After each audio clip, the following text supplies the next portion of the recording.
God, we give you great thanks that you have moved us to study your word this morning, to bring us together. And we pray, Lord, that we bear fruit from this discussion and this study to further your kingdom, to do the ministries you call us to do, and to remember the importance of hospitality. So be with us now and guide us, support us, lift us up. Offer us comfort where we need it, guidance where we may find it. And it's in your Son's name that we pray. Amen.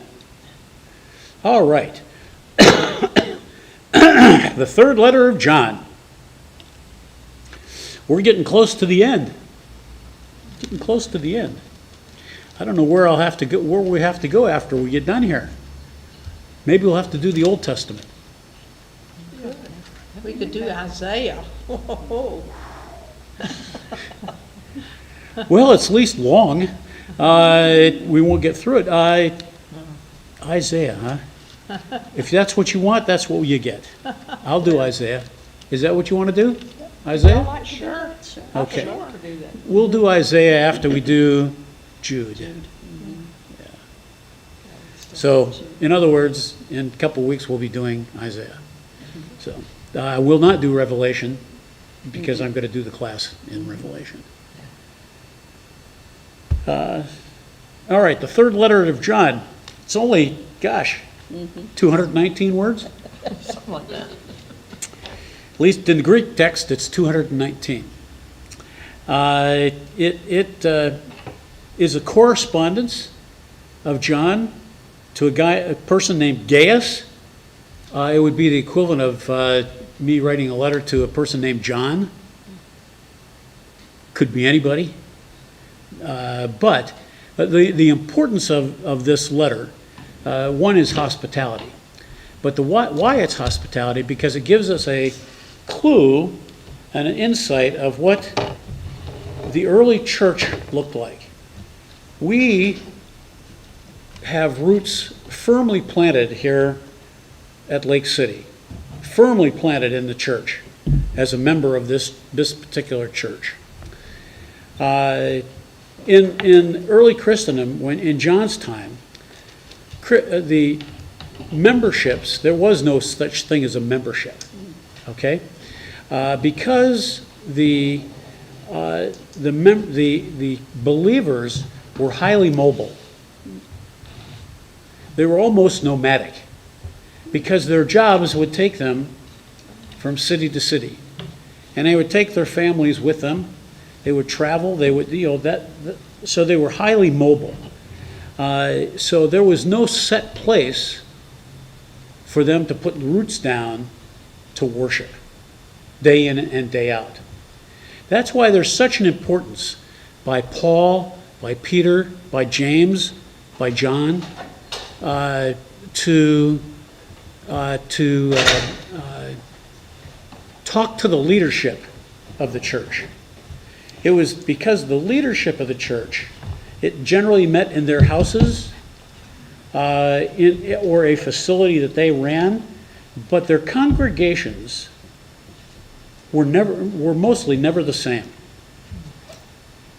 The leadership was, but the membership, or not membership, but the congregation was not the same. So it was very important in Paul, Peter, James, John, for hospitality, to make people feel welcome, to even if it was for a few weeks.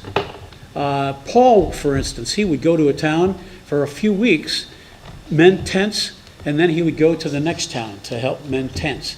When he was done there, he'd go to the next town and mend tents, and then next town and mend tents. And he would mend tents until there were no more tents to mend, and he would move on. All right? So it was a highly mobile workforce, so a highly mobile congregation.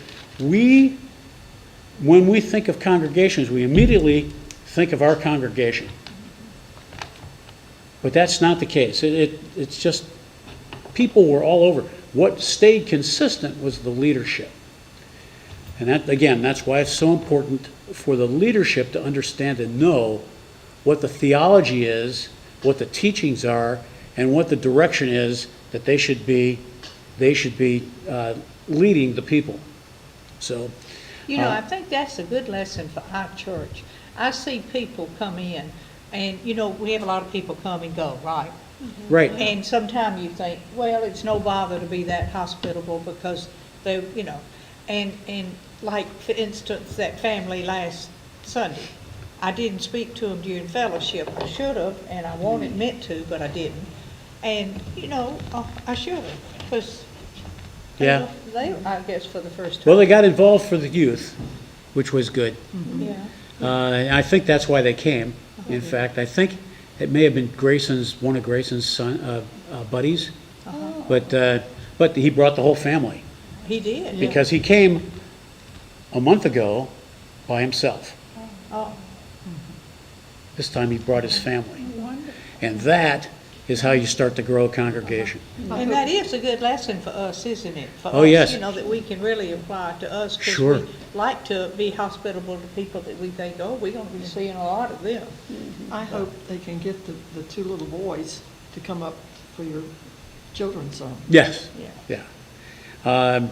But hospitality is critical. It's the pinnacle, if you would, of the church. Teachings are almost secondary. Understand that teachings are secondary. It's hospitality that takes the high point. It's the most important thing that leadership, that congregation can offer to people coming in. Well, you know, Well- it kinda goes like hand in hand with love, because, everybody that comes, they're God's children. Sure, And when we're being hospitable, we're recognizing them as that, and there's a love there. yes, yep. And we'll see that here in a little bit in the letter. He's still going, the theme is love and grace. Love and grace, and be offering hospitality.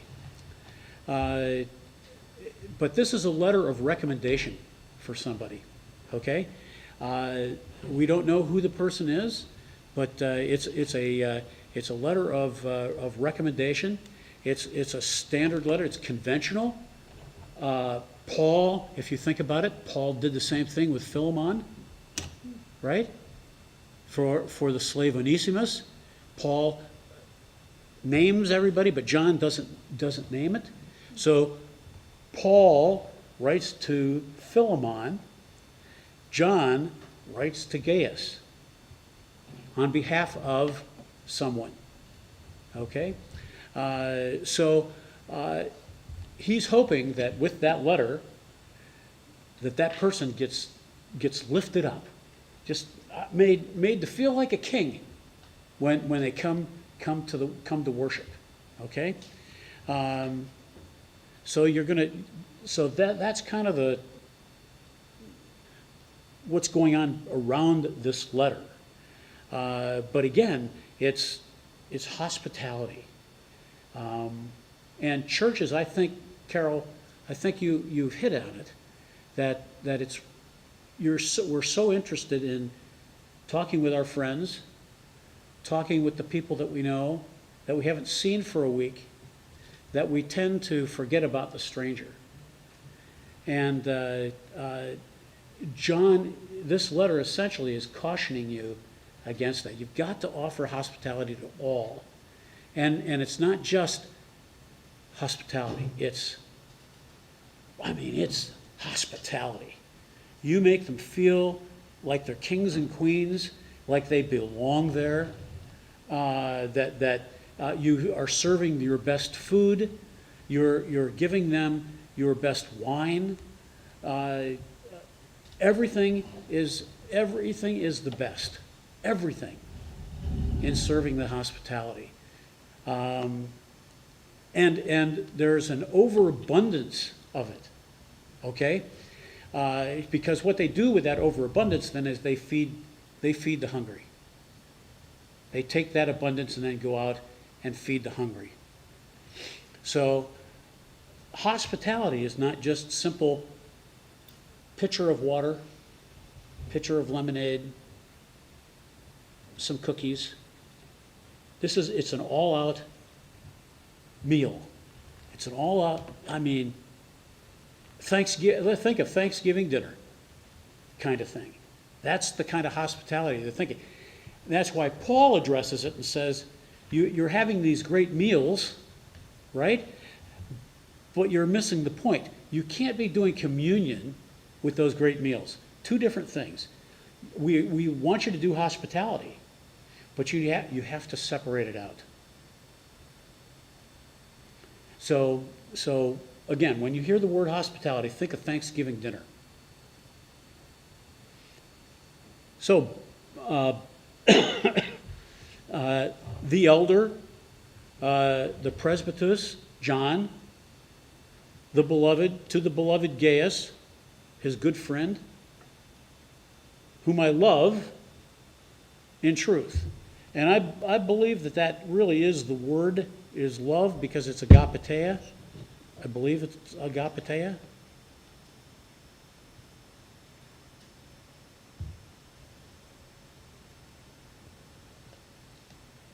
But it's an endearment term. They're close. Beloved, agapeteos, beloved, I pray that all may be well with you, that you're in good health, that you're feeling well, that things are going good for you, and just as well as it is with your soul. So things are also going well for you, but also that your soul has been in good shape. It's been in a good place, that all things are good with you and God, that your relationship with God is good, and the people are good. For I was overjoyed when some brothers and sisters arrived and testified to your faithfulness. Here's the idea of the nomad, the moving of the congregation. Somebody here would go to Jacksonville and say, hey, I was just at Roblian. I was just at the church in First Presbyterian in Lake City, and they want to send your greetings, and things are going really well there. And blah, blah, blah, blah, blah, and she would write back and say, oh, I just heard from. Again, it shows the congregations moving to and fro, and it's ebb and flowing. They were not so much worried about membership and how many people are attending on a Sunday. It was more about who they served. How many people did you serve this week? How many people did you give a meal to? How many people did you give water to? Clothing to? How many people did you do mission outreach to? It wasn't more. If people came to the worship service and you preached the good news, that was gravy on top of what happened during the week. Yes, they wanted to preach the good news, but the way they preached the good news was by doing the mission, by doing the work. It was not by coming in and just sitting in worship. Oh, there was a time and place for it, but their predominant focus was on those 6 days, how much ministry you could do outside of that worship. I was overjoyed from some brothers and sisters who have testified to your faithfulness to the truth and how you walk in the truth. Who's John talking about? Jesus. Jesus, who's the way, the truth, right? And it's interesting that one has a capital T on truth and the other two don't. Where do you see that? Okay, in the middle one here? Just before the Right here? forward, capital T. Yeah, and what he's doing is sending you a code that it's Jesus. Right. When they capitalize L, Yep. it's Jesus. Whenever you see those verbs capitalized, it's referring really, it could be a noun. It's referring to Jesus. Yeah, I had a note in John that said that when he used that word truth, he was talking about Jesus. Mhm. And he used that word truth a lot in Yes. his letters. He also uses light a lot, and the way. Right. The way, the truth, and the light. But my truth is not capitalized. No. Mine isn't either. Normally it's not capitalized, but the Message Bible, It is capitalized? he capitalizes it, yes. I See, just got my right- Message Bible. right here? Cited. Yeah, mine is not capitalized. Yeah, and he does that to tip you off that that's what he's talking about.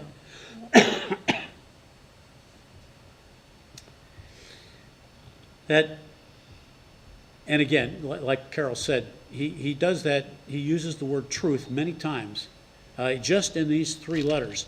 In verse 5, 10, and 2 John 4. That you walk in the truth, and I have no greater joy than this, to hear that my children are walking in the truth. So, some leadership is walking in the truth, and that congregation, his little children, his beloved, are also walking in the truth, walking in the way, walking in the light.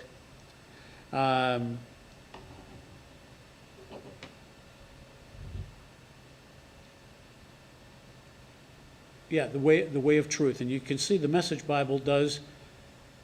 Every time you see truth, you'll see it. But you know, they didn't capitalize in that 3rd and 4th verse, they didn't capitalize truth. There's capital T And the bottom is, and capital T. Well, I'm looking at that one that says Oh, beloved. the other I one. pray Oh, this all- is NIV over here. Oh, okay, so, This is the Message in the middle, oh, okay, okay? gotcha, This is Message here. okay. So this is, I'll call it plain English, I know. okay? It's not a good study Bible, but it's really good to lay next to a really good NRSV study Bible. Put the two together, and if you come up with something that doesn't quite feel right or look right, but you can compare the 2 texts and kind of put it into English and the way we speak now, and you can let it kind of flow together, and you'll get the point a lot easier. I wouldn't use the Message Bible to study.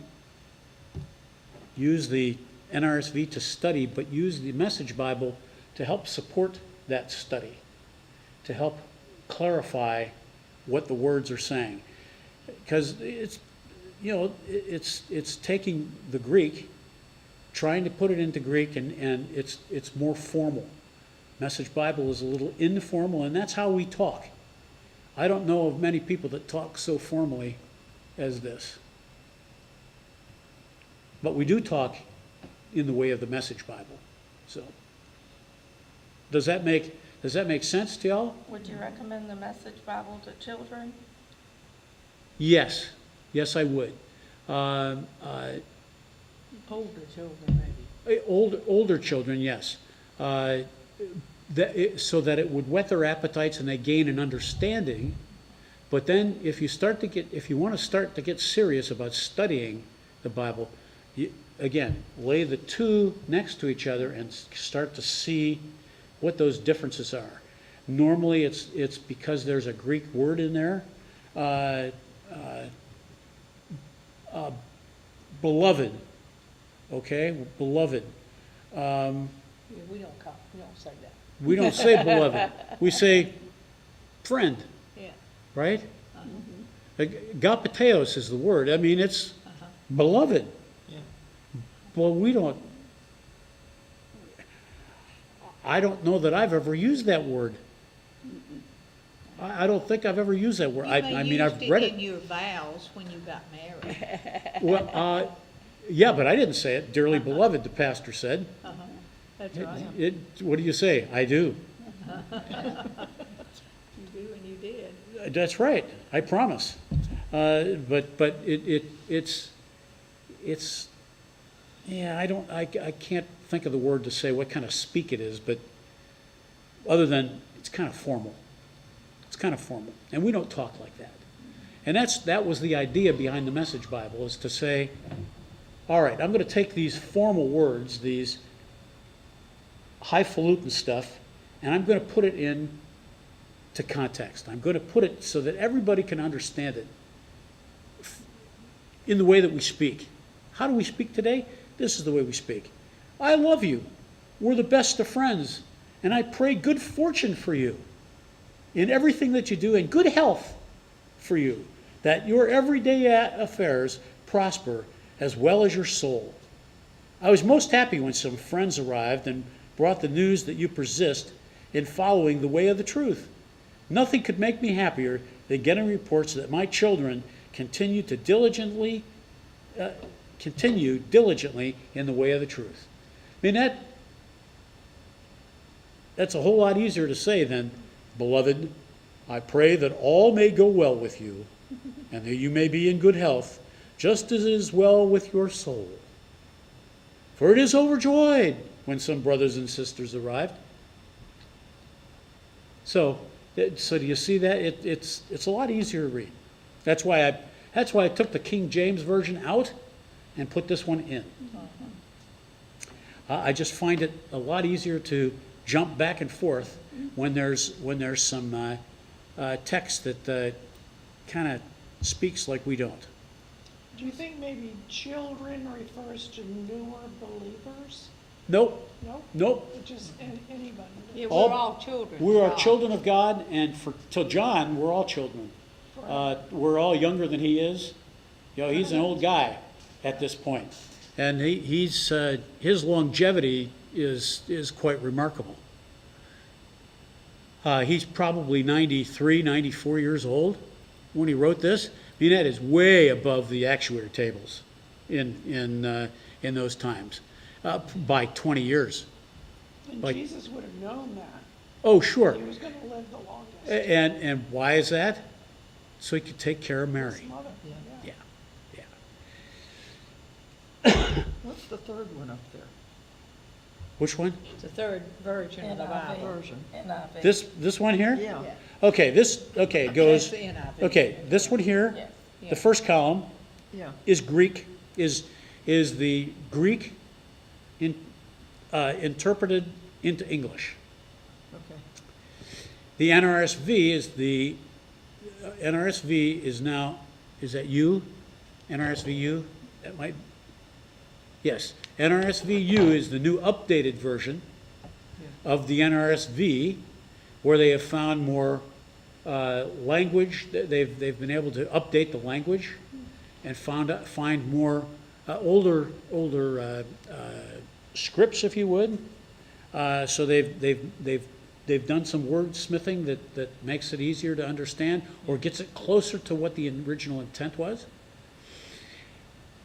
Then we have the Message Bible, this third column here, which is what we were just talking about. Yeah. Okay, and then I use the NIV. Before I use the NIV in study, what I would do is compare the NIV and the NRSV, because the NIV uses more general vernacular than the NRSV. And it's good to compare those two, but you still don't get a really good grasp of what they're saying in the way that we speak. The Message does that.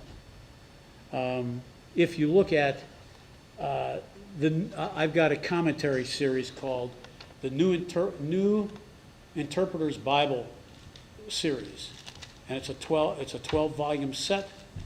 Interprets the Old Testament and the New Testament, and laying next to each other in the text is the NRSV and the NIV, right next to each other, and you can go through it and see all the differences. When you see a difference, that tells you that the Greek it's hard to interpret the Greek at that point, that it could have different meanings. Okay? So then that forces you to go back to the Greek okay? And look at the words in the Greek. Sometimes the NIV interprets it, I think, correctly, and sometimes the NRSV interprets it correctly. That's why you put the two together and look at it. The Message takes all of that out. It does. You look at that and say, well, that's not matching up with any of the NRSV. Why? Because he's making it simple to read. But if you look at the NIV, beloved, dear friend, okay, making it more generalized, but beloved is really the right word, but we don't speak like that. Dear friend, you are faithful in what you do. So the tense of faithful, of pistos, faithful can be faithful, reliable, trustworthy, stable. Okay? But if you put an action in front of it, doing, you can't do faithful. You have to do faithfully. So it changes the tense of it. So, dear friend, you are faithful in what you are doing for brothers and sisters, and even though they are strangers to you, okay? Dear friend, when you extend hospitality, so for the Greek says faithful, Message Bible saying, hey, it's hospitality is really what we're talking about. When you do faithfully whatever you do, hospitality, when you do extend hospitality to Christian brothers and sisters, even when they are strangers, you make the faith visible. So how do we show faith? Through hospitality, through doing. How we get, how we perform our ministry. It's not about what we're saying. Nowhere in there did he say anything about what we're saying. It's all about what we're doing. All about what we're doing.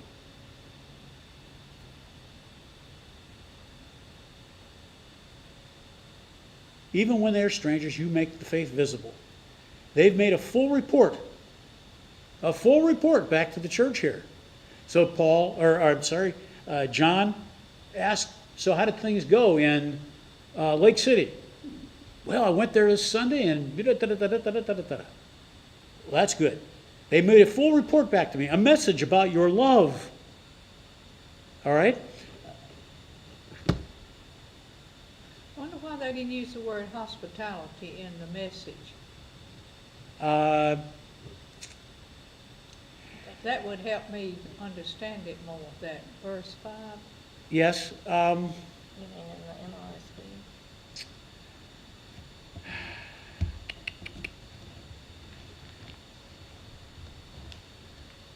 I think it was you, I thought, that said really what hospitality is showing love. Right. Okay? And extending hospitality, if you are showing love, you are being faithful. Okay? So, when you're doing action, when you're doing ministry, it's hard to define faithful. Right? But it's easy to understand what hospitality means. And for them, being hospitable and faithful is the same thing. And showing love. Yes.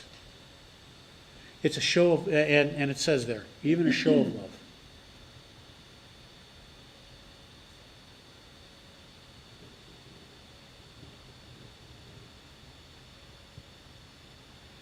They've made a full, it's good work you're doing, helping those travelers on the way, hospitality worthy of God himself. What does God give us? He gave us Jesus. Gave us Jesus, but he also shows us abundant hospitality, abundant love. How does God show hospitality to us? Through his love. Through his love, but through Jesus. what he gives us, right? Do you think I got these glasses because of me? No. I may have made the decision to get those glasses, but God enabled me to get them. God provided. God provided for everything. Now, when I go to heaven, these glasses will still be glasses. Well, whose glasses will they be? Who knows? They may go to somebody else. They may go into the garbage. Who knows? But this is a temporary thing. God's love, on the other hand, is not temporary. God's love is abundant and eternal. Just like the hospitality that you show, the food may be perishable. It may go away. You may have to give it away. You may have to do something different. It won't last very long. But the hospitality, the love that you show in that hospitality will live forever. People will remember your love. Will people remember that they had a chocolate chip cookie? No, but they will remember your love. And after you put the chocolate chip cookie and the lemonade and the cakes and the pastries and the roll-ups and the lemonade and the water and the cookie and the coffees and all of that put together, you have hospitality and you're showing your love. So, but it's a hospitality. It's not just you put a plate of cookies out. You put that plate of cookies, roll-ups, that Thanksgiving dinner out for folks. Worthy of God himself. Because why? We are children of God. When you do it to the least of these, you do it to, right? Okay. So when you're offering hospitality to somebody, who are you offering it to? Jesus. You're offering it to Jesus. Yes. They set out under the banner of the name, capital N, right? Jesus. For they began their journey for the sake of Christ, accepting no support from non-believers.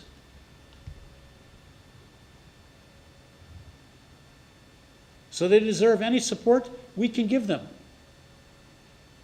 So what are the non-believers doing? Nothing. Nothing. They may be eating the cookies. Yes, they may. You bet. Therefore, we ought to support such people so that we may become co-workers with the truth. So that they deserve any support we can give them in providing meals and a bed. We become their companions in spreading the truth, capital T.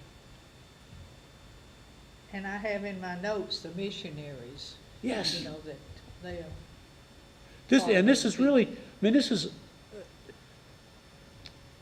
really what he's talking about. Serving the missionaries, but also the missionaries serving the people. It's a dual, can be a dual argument, a dual teaching. Teaching how do you support missionaries, and missionaries, how do you support your congregation? But in a way, aren't we all missionaries? We should be. Yes. And that's why we Yes. support each other.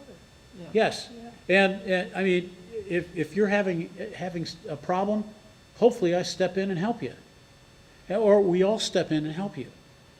And in the same case, we're helping other people that come. So we not only help ourselves, but we help each other. So you know this is a good lesson too in our church, because sometimes we do an awful lot for people who come and then go. And sometimes we think, well, but we should be That was reminded. a waste. Yeah, sometimes that's what I we don't know think. how many times I've heard that. Well, Oh, we that may think it, that but we was a don't want to waste. say it, but we kind of think it. That was a waste. I had a couple people come up to me about something that we did after that family left. Uh-huh. I'm thinking that too. And they said, what a waste. Look at all we did. And my answer was, yes, look at all that we did. Wasn't it fantastic? They'll remember us forever for what we did. And if they don't, that's all right, because we did what we were supposed to do. We did what we were supposed to do. That's right. We walked in the way of the truth. We spread the truth. We showed love. An abundant love. We didn't have to do that. It was during a trying time for them too. So Sure. They were having troubles. Sure. So that's how you do ministry. For me, those are the things this church does really well. They see somebody that's down, man, they build them up, pick them up, support them, and try to help them. I think we do a really good job at that. Now, can we do better? Sure. There's no perfect ministry. But we do a really good job at it.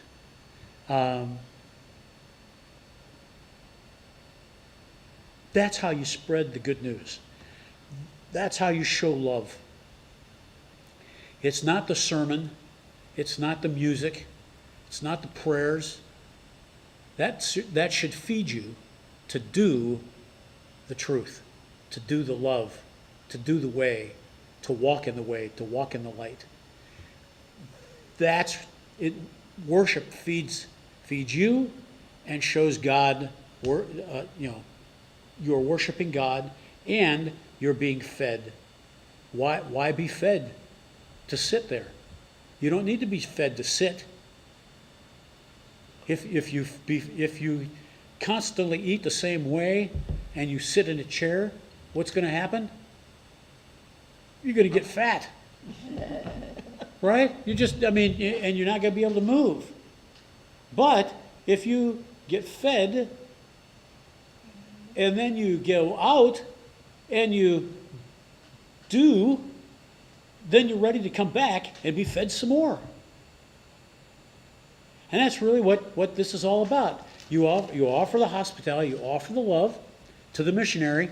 The missionary goes out, does their thing. They've got to come back. They got to be fed. Because they've fed the people that they're ministering to. And it can be as simple as saying hello to somebody. Oh, yes. Oh, absolutely. When you're in the Publix, don't look down. Man, look people in the eye. Good morning. How are you? I love the dress. Oh, isn't that? Yeah, but there's all different ways you can be social. Well, I think what we are called to be. We're not called to be wallflowers. We're called to be social. We're called, and just by saying hello, you may have brightened that person's day. You have spread the truth. You don't have to sit there and say, okay, now that I've said hello to you, what church do you go to? You need to come on Sunday. If you feel comfortable at that, that's great. But that's not, no, just make somebody's day. Smile at them. Say good morning. Good morning. When the cashier, when they're doing their thing, don't give them a hard time. Man, they got 500 customers going through that line. My daughter would say, don't be Karen. Be pleasant. Ask them about how they're feeling. You look like you're really stressed today. Really? Yeah. Oh, I'm so sorry. What can I do to help you make it better? And just by doing that, we'll help it make it better. So there's all kinds of opportunities that we have to make people happy and spread the truth. Because we really are co-workers of the truth.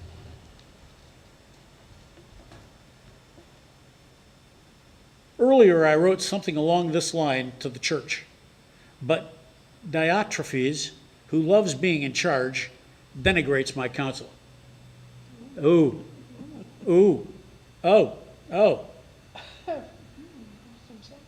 He's oh, he's in big trouble. If I come, you can be sure I'll hold him to account for spreading vicious rumors about us.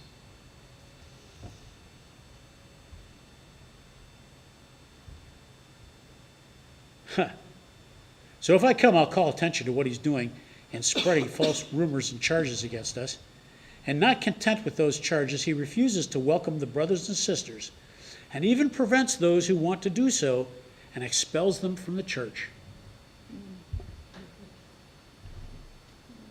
This is a warning for all churches. Be careful. Your hospitality shows who you are.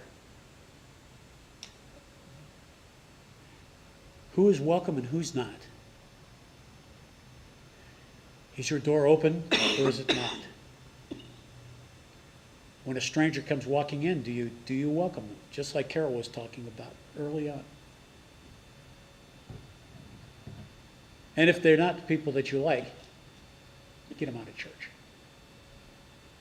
Hey, what happens if the guy that hasn't taken a bath in 6 days comes and worships? Or was sleeping on the portico?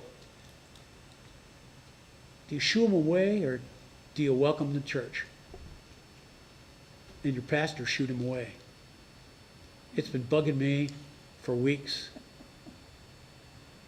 He was sleeping in front of the church doors, and he just reeked of alcohol. And instead of welcoming him into the church, offering him a cup of coffee, his kind words, I said, come on, guy. You've been here all night. It's time to leave. Thinking, I got to protect the kids that are coming to church and the folks that are walking here. I can't have him here.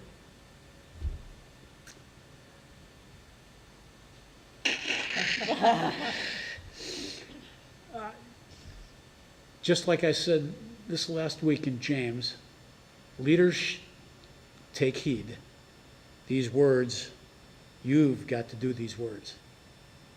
And I'm going to get up there and he's going to go, you remember that one? You remember that one? That was me. That was me sitting in the doorway. The So, one that gets me, one Wednesday when our team was cooking the dinner, Wednesday night dinner, the skinniest man I've ever seen, who was like one step from death, Oh, came in and asked for a cup of coffee, and of course we gave him one. But I still think, why didn't we give him a dinner? food, I yeah. mean, he was like one step from death, he was so skinny. yep. And I've never seen him again, but I think, oh, I messed up. Well, Tho- next tho- time you'll give him dinner, you know. Those are the angels among us Yeah. that are testing us, that are putting our faith in action. Are we really doing it, or is it just lip service? And again, it's just like a couple weeks ago, and I came walking in, Joan goes, you didn't need to be so harsh with him. Oh, boy, Joan. I said, what are you talking about? She goes, oh, you were using your dad voice. I said, oh, jeez. Can you imagine how hard it must be? What's for that? somebody? Can you imagine how hard it must be for like the person who came in and asked for a cup of coffee? That has to be hard to do that. Well, you don't know from where they come. You can't imagine. Yeah. Yeah. Yeah. And he wouldn't be with us long, I could tell. I mean, the man was nothing but bones. The problem is the time that we're in, that bad things do happen. And you have to be aware of that. Yes. Yeah. But that doesn't excuse all No, of it this stuff. doesn't. Yeah, It doesn't like, excuse you, but, for not thinking. Yep. Again, I wonder how I could have been more loving, more caring, reaching out. Well, I would think I that just cup of say, coffee, I just, Offered him the coffee. Sometimes you win and sometimes you lose. That was Well, a oops. Yeah, one of our guys that came recently, he came to our Sunday school class, and I don't know if he's only been once, maybe he'd been once before, but I think his name was Barry, but anyway, Barry. he's staying at the overnight shelter, which I was glad to hear that it's now open and used behind Red Lobster there. Yes. And I just thought that was great, and he was applying for jobs, so who knows, what happened. Yes, and I think he's got a job, is what he said. Yeah, I was thinking he may have been working yesterday, and that's why he didn't come to church. It's Sunday, possible. yeah. It's possible. didn't know there was I know an the men overnight gave a shelter. bunch of clothes Yeah, it's yeah. across the shelter. to the shelter. Behind Red We Lobster. gave some money to the shelter. We're gonna start doing the, toiletries. I'm making a bin. Oh, to them. Yeah, Oh, that's I'm gonna good. put it over here, I think. Oh, good, I was because gonna every talk to you Wednesday, one of the reps come from there, he's in Bible study. Oh, good. Well, he can pick up Yeah. whatever we collect. Yeah, that's then. what he said. Whatever you got a- guys collect, I'll take back. I've got a colored, what they need kind of thing, paper. Okay. And so I wanted to do a minute for. Why don't you do a mission. minute for mission this week on that? There was something I was gonna wait on, Okay. but I don't mind doing it, because Okay. I've got a bin for the backpacks too. Okay. Yeah. All right. Text me that list. and So, see what- I'm So gonna have that's it an right idea there. for him. I have a good he idea. refuses to welcome the brothers and sisters.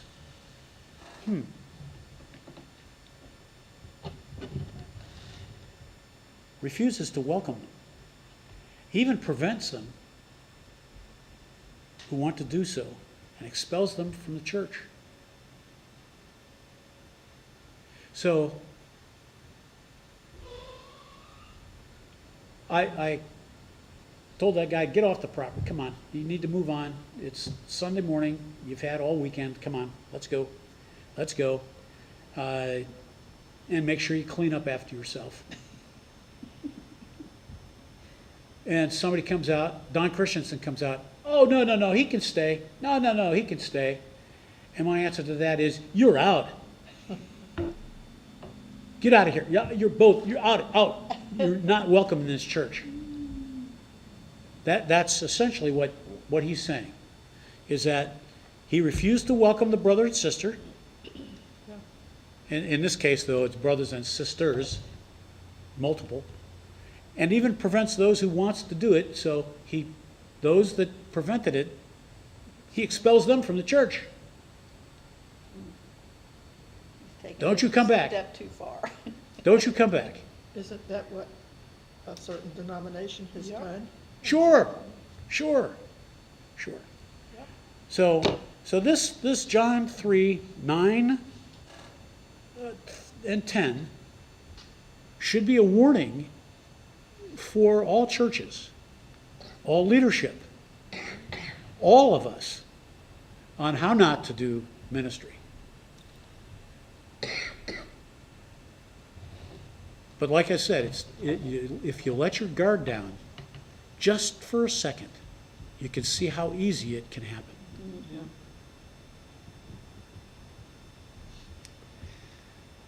Beloved, do not imitate what is evil, but imitate what is good.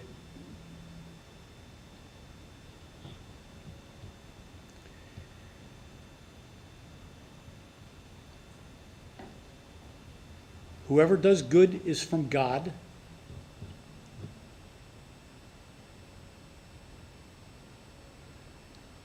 Okay.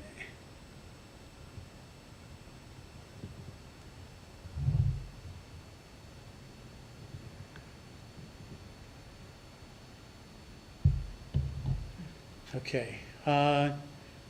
This agathopeo is the Greek word here. One who does good. Okay? It's one word, but it has, if we were to say, agathopeo is of God. Doing good? No, it means the one who does good. Okay? So there's I just wanted to point that out. There's 4 of our words that make up 1 of the Greek. Whoever does good is from God. Whoever does evil has not seen God.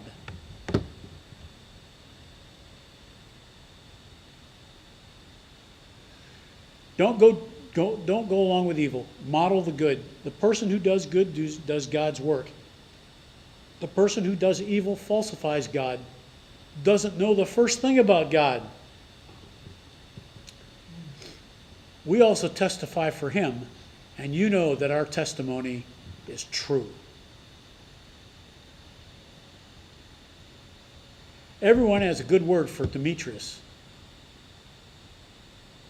The truth itself stands up for Demetrius, and we concur. And you know we don't hand out endorsements lightly.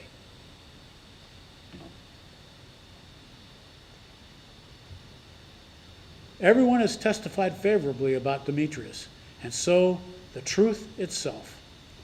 We also testify for him, and you know that our testimony is true.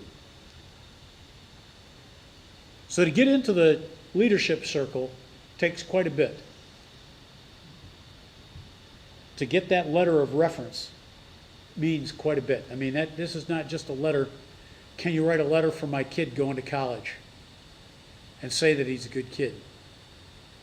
This is a letter that brings Demetrius into the worship, into the community with good standing.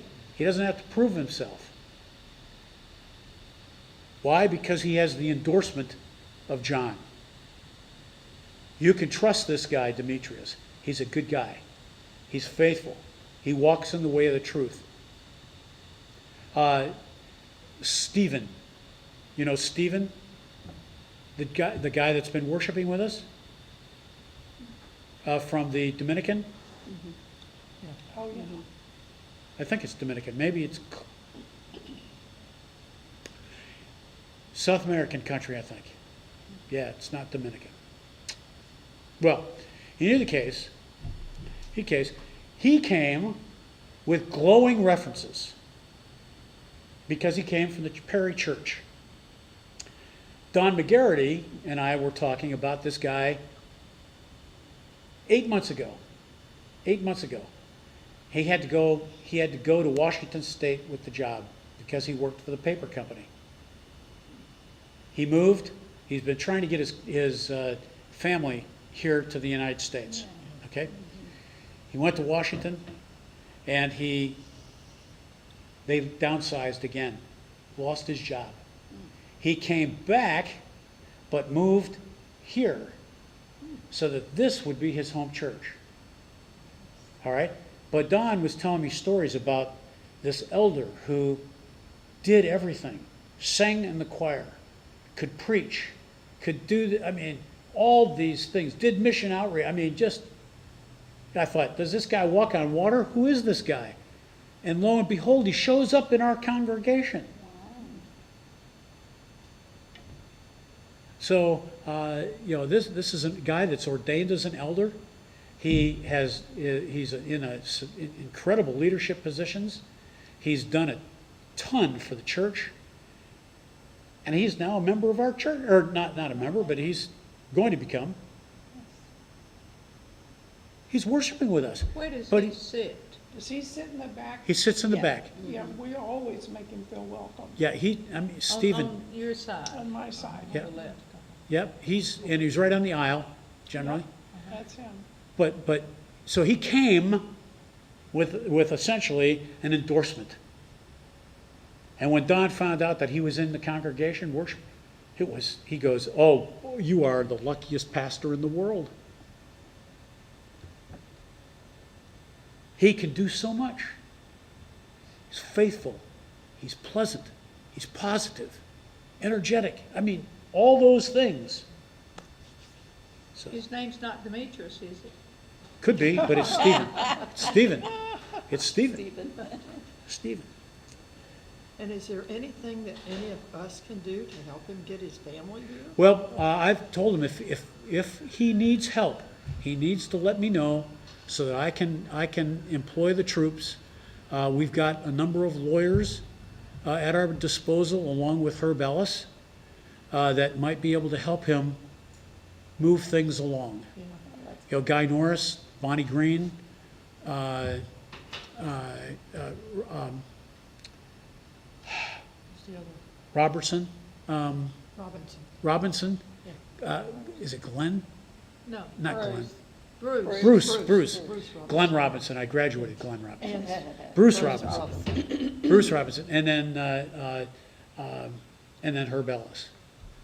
You know, out of those four, we should be able to figure out how to get a working visa for his daughter at least to get here so she can do her doctorate. She's been accepted,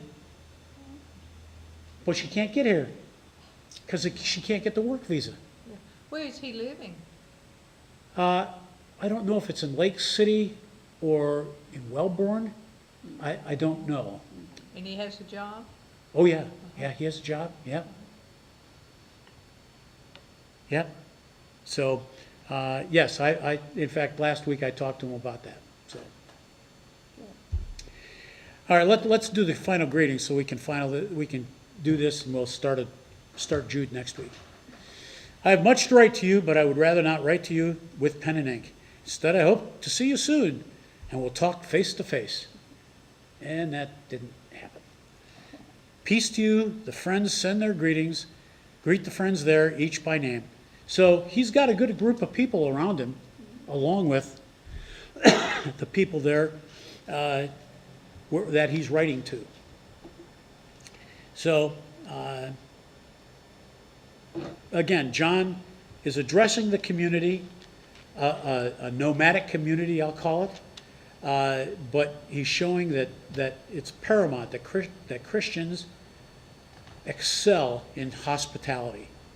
And that hospitality shows that you love, that you walk in the way, the light, and the truth. So your hospitality is an extension of your faith. Any questions about John?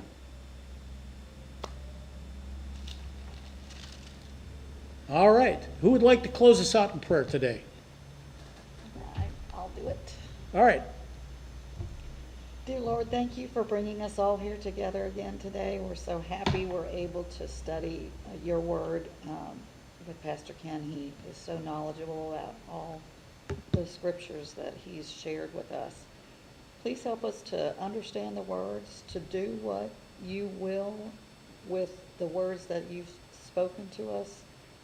Help us show our hospitality and bring people in and make them feel welcome. And be with us as we go our separate ways today. In your name we pray. Amen. Amen. Thanks a lot. Sure.